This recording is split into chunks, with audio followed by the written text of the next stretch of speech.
नालो छा आहे तव्हांजो? हुस्ना केरु आहियो तव्हां ॿिया? गाओठी। किथां जा आहियो? असीं सैदाबाद गाओठी जा।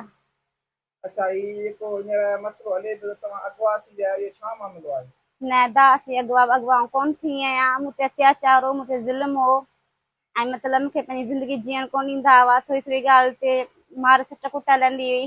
ऐं पंहिंजा मतिलबु राज़ ख़ुशी सां गॾु छॾे मौक़ो मिलियो, राज़ ख़ुशी सां गॾु मूं छॾियो आहे। ऐं पंहिंजी माना ख़ुशी सां निकिती आहियां। तलाक जी अपील कई अथमि, हिन नाले लाइ तलाक ॾियारियो वञे ऐं मूंसां इंसाफ़ कयो वञे। ऐं मतिलबु त मूंखे न की कंहिं अगवा कयो आहे, न की कंहिं ते केस थी, न की कंहिं ते मतिलबु सट कुट हले, न की पुलिस कंहिं ते मोकिलियो पंहिंजे दर ते। ऐं जिते आहियां त महफ़ूज़ आहियां, मुंहिंजी पुछा बि केरु न करे तव्हां किथे आहियां, छा आहियां, जिते आहियां त ख़ुशि आहियां। केरु तशदुद कंदो तव्हां ते? मुंहिंजा साहुरा जेके मुंहिंजा ॾेर आहिनि, हिकु रमज़ान गाओठी, अज़ीज़ुल्ला गाओठी, अली मोहम्मद, हे तशदुद कंदा हुआ मूंसां। मतिलबु इन वजह सां निकिती आहियां। ऐं इहो हींअर हले जो तव्हां अॻुवाट थिया आहियो, केस दाख़िल थियो आहे, इहे हिन खे केतिरी ताक़त आहे?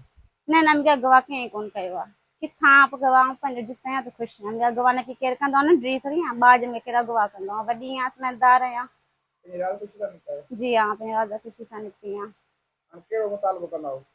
मुताबिलो मुंहिंजो इहो आहे त बसि मूंखे मतिलबु तलाक ॾेई मूं मां जान छॾाईनि ऐं मूंखे फ़रार कनि, पाण बि आज़ादु थियनि। न की पाण मुंहिंजा माइट, न की आउं संदनि माइटियाणी आहियां। बसि ही खुला मूं कोर्ट में कई आहे, खुला मूं कोर्ट में कई आहे। मूंखे न खुला ते मतिलबु आज़ादु कयो वञे ऐं मुंहिंजो पीछो, मुंहिंजी मतिलबु पुछा गछा केरु न करे। पंहिंजी जेको ॻाल्हि हले पई तव्हां अॻुवाट थिया आहियो, जी तव्हां कंहिं अॻुवा कयो आहे? न न न, मूंखे अगवा कंहिं कोन कयो। अगवा जे कयां तव्हां मुंहिंजा में कीअं अचां?